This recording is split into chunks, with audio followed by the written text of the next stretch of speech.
were not expecting this big of a turnout, and it's great to have a problem of a big turnout. I just want to start off by saying that the Prince Albert Historical Society is a member-driven volunteer organization, and it's important for us to be able to do this kind of programming to get donations or for people to sign up as members. If you're interested in that today, there is a donation box just over by Councillor Darren over there. If you're doing $20 or more, which I'm going to do right now, you can put your name, your address, phone number, email on the front, and you will get a tax receipt. I also want to thank Grant Thornton. Our treasurer of our board of directors is an employee at Grant Thornton, and he wants to speak for a second. They sponsored the coffee and the donuts here today. Thank you. Thank you very much. My name is Todd Robertson. I'm a board member and treasurer at the Prince Albert Historical Society. And this is just really amazing to see the great turnout with everybody today. And I'm really proud of this, really, to be quite honest. And Grant Thornton's just happy to be a part of a vibrant, growing community like PA. So thank you very much. There's lots of coffee still remaining in the back. I know it gets filled up periodically, and so just enjoy your Sunday. Thank you very much.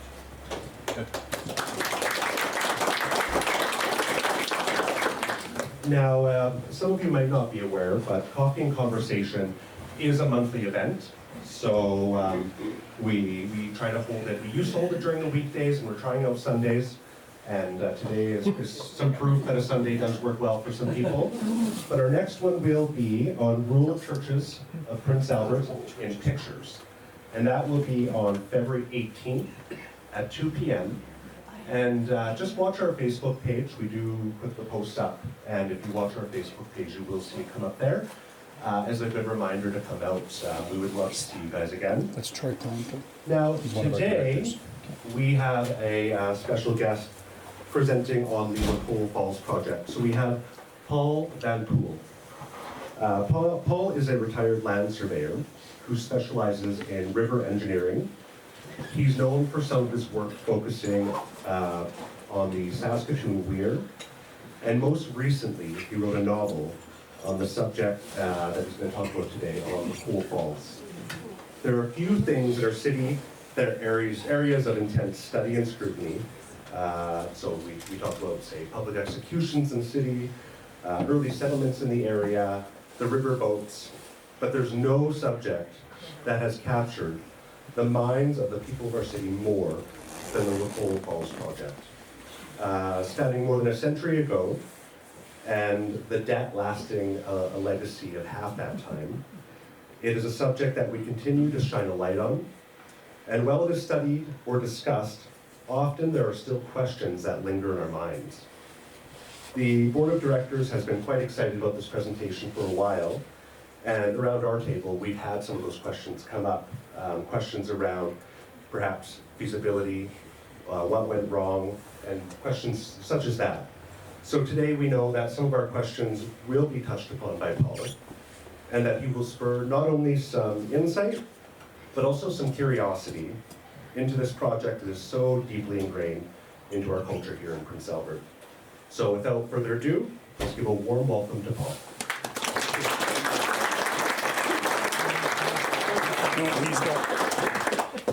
Would everybody understand me when I speak without the mic? No, probably not. Probably not. I'm not used to using a mic. I like to use my voice. I think your mic's on. Do you think his mic's on? No, but that's the one. The lapel mic he's wearing is just for the camera. I'll try it this way then? Okay. Yeah, that's good. All right. I can hear you here too. Oh, better. All right. Okay. That's what we got to do. I'll try to stay away from the slides because You're safe to kill the I hope you can see them. Would somebody be able to push when I need another, they say push the space bar. If you can see the space bar here. You got it there? There it is, yeah. Just tell me when. Yes, okay, thank you. So the first slide that you saw there with the warning is I don't want to get in trouble with the city council. There are signs up that if you would ever go to La Colle Falls, you go on your own responsibility. As far as I know, there is no GPS. You can't get an ambulance there. It's an abandoned construction site. So it is dangerous. I guess maybe several one of you have been there. I must say I'm not going there anymore. It's too dangerous. It's slippery when you have to go down the hill and then you walk through the bush. Since a couple of years, the city is not maintaining the site anymore. Maintaining means that they go around once or twice a year to cut the grass, and that's about it. So I don't know how it looks now. I haven't been there since the pandemic. Now, I'm gonna try, I first have to give you a couple of principles about river engineering. I've been studying river engineering, the history, I mean, of river engineering from when I was, before I was 20 years old. My dad, I'm from Belgium, I'm still a Belgian citizen, and my dad worked in the port of Antwerp, which means I came in all the places that nobody else was allowed to get to. So, and I had my writing hand already, so I even wrote a couple of articles in those days. Now I'm publishing books about the history of river engineering. And so one of the books that I published, I did that in May now, after the pandemic, and I try to explain the total story. I guess maybe a lot of you, I'm here in the Lions Den, and a lot of you may have read Gary Abrams' book about half a century in the history of Prince Albert, and he devoted one chapter on La Colle Falls. But he looked at it from Prince Albert's point of view. He looked when they started building, and then everything went awry, and then he tried to find somebody to blame. Now, the story is a lot more complicated than what he brought up. He has a lot of interesting information for me anyway, but the story is a little bit longer. And that's what I'm going to talk about now. So first, a few things about how you produce electricity. You know Gardner Dam. Gardner Dam is a big dam across the valley. It holds up all the water, and then they have valves underneath the dam, and they open and close them as they need electricity. They run through the turbines, they generate electricity, and that's how it goes. And in the summer, they hope, it hasn't been this summer because was not enough water, they hope to raise the level of the river again, and then in the winter they draw it down to make electricity. So that's one system. Here in PA, it was more a system like they talked about 10 years ago in Saskatoon. You all know the weir in Saskatoon. And somebody said, well, we have a difference in height here, in the high side of the weir and low side, so we can produce electricity here. Which was, in my point of view, a crazy idea, but okay. If they want to spend the millions, let them spend the millions. Anyway, that way it would say you keep always the same elevation, because the dam in the river is an overflow dam. It's always the same elevation at that point. So you can take off, as you can see here, you can take off what they call a power canal that goes further downhill. The further you go, the higher you have the difference between high and low water, and then you have a powerhouse and a tail race. That means, and that's interesting to remember when I keep talking about La Colle Falls, you have the withdrawal reach.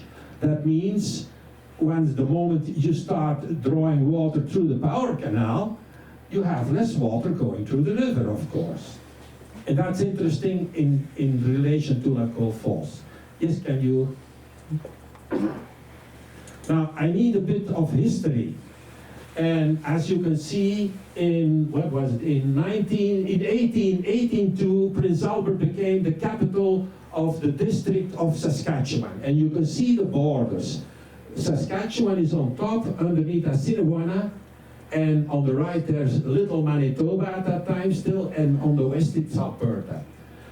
So I would say it was interesting for PA, and that brings maybe the idea that why they were so progressive in PA, the city councils and the people. Well, the idea was, since they were the capital of the district, that eventually PA would become the capital of a full province. At that time it wasn't a province, it was still the Northwest Territories. Now, this didn't happen because in 1905, we're getting to Colle Falls at the moment, Saskatchewan becomes a province, and what happens? Regina becomes the capital. And you see, all of a sudden, instead of having two districts running east-west, you have one big province running north-south. A problem in that sense is, if you look at the top map, you can see that the North Saskatchewan runs up to Grand Rapids, to the Winnipeg Lake. And here, of course, all of a sudden we get cut off from the lake. Can you please? This is not that important. In fact, here you can see, here you have the Prince Albert Airport, and the first stretch of the North Saskatchewan goes through rolling hills. And okay, you can see that, and then if you see that triangle at the end, that's here the triangle. I had to fit it on one page. This is the same triangle. From there on you have all the rapids. Now there is discussion how many rapids there are. I put them down here, I don't remember. There's 22, I think, or people talk sometimes from 26. It doesn't matter that much. But they run through, and in 1909, because then the story starts, you got to remember, electricity in those days was like computers today. It was everything. Everything was going to run on electricity. It had been invented in Europe in 1882, I think already they found out that they could produce electricity on a river, because first they said, okay, we need steam, so we have coal, we make steam, and with the steam we run the generators and so on. But then they said, well, we have those running rivers, we can use the river. And that idea, of course, engineers picked that idea up, and right away, here they read also the papers from Europe. They said, well, we can here in PA produce electricity with the river. We don't need, they had a steam plant. There was a steam plant in PA. The problem with the steam plant was that, how should I say, it was a wooden building, and people, well, if you have a boiler, you have to clean the boiler, you have to run coal, it's all messy, it's dangerous, and apparently people, the people that worked on the boilers, they just threw their rags full of oil and they threw them in the basement. And then somebody, an inspector said, well, this is a fire hazard, that boiler. And of course, slowly everybody started using electricity a little bit, like in the evening for an hour or 2 hours. Well, we have to expand that. But then they came and said, well, why don't we use the river? And then, okay, can you... So in 1909, I hope you people can follow. In 1909, there was talk, they said, well, the river is kind of big, you know, it's going to be expensive. So can't we build a dam on the Sturgeon River or Shellbrook, or even on the Little Red River? That was sort of the first ideas that swung around. But then in 1909, a gentleman, Charles Mitchell, an engineer from Toronto, he came to Saskatoon. And at that moment, there was a man from the Chamber of Commerce from PA. He was also a member of the Chamber of Commerce from Saskatoon. And he met engineer Charles Mitchell, because in Saskatoon they wanted to do the same thing, build a dam on the river, on the South Saskatchewan River. And Mr. Mitchell was there and he was going to look and try to find a place. So that's kind of another story. But that gentleman, Mr. Beatty from PA, he said, well, we in PA are interested in building a dam too. Can you come over and look what we have and what could be done? So in 1909, in the beginning of 1909, Charles Mitchell comes to Prince Albert and he travels down the river. He says, no, that's not never going to work. When he sees the Sturgeon River and the river, that's way too small. You're going to need a lot more electricity, a lot more water. And the only place is you can use the North Saskatchewan River. Okay, so I remember somewhere in the papers, he gets on a horse and buggy, I think with the mayor of PA, and they go follow the river. They follow the river, and at some point, he sees, well, he says, this is a good place to do it. And that place was what we now call Colle Falls. Yes, Ken? So here we are at Colle Falls. So in 1909, PA said, yes, can you make us a study and bring a proposal? So through 1909, Mr. Mitchell is back in Toronto, and he's making drawings and what you would call now an engineer study. What can we do? And that was, in essence, the idea that he had. So at Colle Falls, you have all the rapids here that I indicated, and his idea was to build his first idea, and that's what Gary Abrams never talks about. His first idea was to build a weir, like now in Saskatoon, and that weir would be like 3 meters 80 high. Now that is half a meter more than the weir in Saskatoon. So it's not much, it's not much. You wouldn't even see the difference if you didn't know. So he wants to build a weir like we have in Saskatoon now, and then have a power canal coming off and go to a power station almost at the end. So he increases because the river is going down, but the canal, let's say, stays horizontal. It's not because there's still water running, but let's say for sakes, it's still horizontal. So he increases the difference between high and low water, and he would put a power station there. Now first he wanted to build a curved weir, then later it was going to be a straight weir. And his idea was to build a small lock in there, because there were still boats going to the North Saskatchewan once in a while, but they needed a lock. So a small lock. And the idea was, once that first phase was built, see how electricity production and electricity use in PA was going to evolve, and then afterwards he would heighten the weir, make it higher. You're going to see it later. Make it higher, and then they could produce more power because they would install in the powerhouse more turbines and more generators. So a very slow, gradual follow. And the money he came up with, it was feasible. Prince Albert City Council said, okay, yes, we can do that. Let's do that. So he went back to Toronto. It was the end of 1909. And in 1910, they worked on the final drawings, let's call it, of building that dam, that project in So in 1911, in June, Mitchell is back in PA. You got to remember, he comes by train. There is no highways. He comes by train. He's here, and they have tenders. They have sent out tenders. And I think there was 3 contractors in PA who put in a proposal. But the way they put the proposal in, one didn't follow all the rules, so he was already disqualified. And the 2 others, well, they asked too much money, because the idea was, they said, well, in PA, I think they are going kind of crazy. We'll put in a figure, and if they want to build it, they'll do it, but we don't think it's going to happen.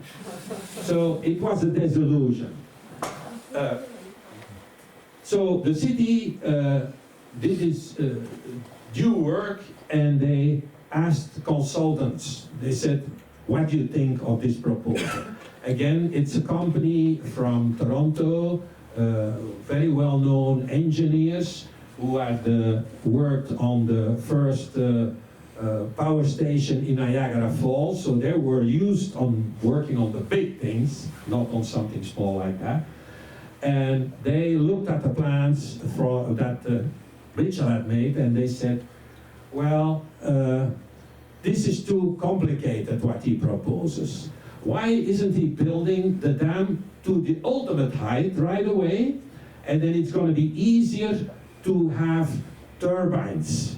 Because technically, the way he did it, he would have to change the turbines the moment that they were going to heighten the weir, because you have a higher difference between high and low water. So they need, at the time, with the technology, they would have to install other kind of turbines. So they would end up with two totally different kind of turbines. Now, if you raise the height right away, you can install the same turbines, and well, if you need more, well, you just order the same one and you install a second or a third or a fourth, whatever. So that made sense. The other coin, of course, the other side of the coin was, of course, that PA had to pay more money. Okay. So we're gonna leave Prince Albert and Colle Falls for a moment, because in the Dominion government in Ottawa had its own plans. And in 1911, that same year, they published a book, a study, 300 pages, about all the possibilities of producing hydropower in the whole of Canada. Yeah, the next. And this is the page 200 and what is it? 86. So almost at the end, they go by province. So of course Saskatchewan is kind of at the end. And that's the only part that has to do with hydropower in Saskatchewan. And if you look at it, I indicated the figures that they use are the figures that Charles Mitchell had used.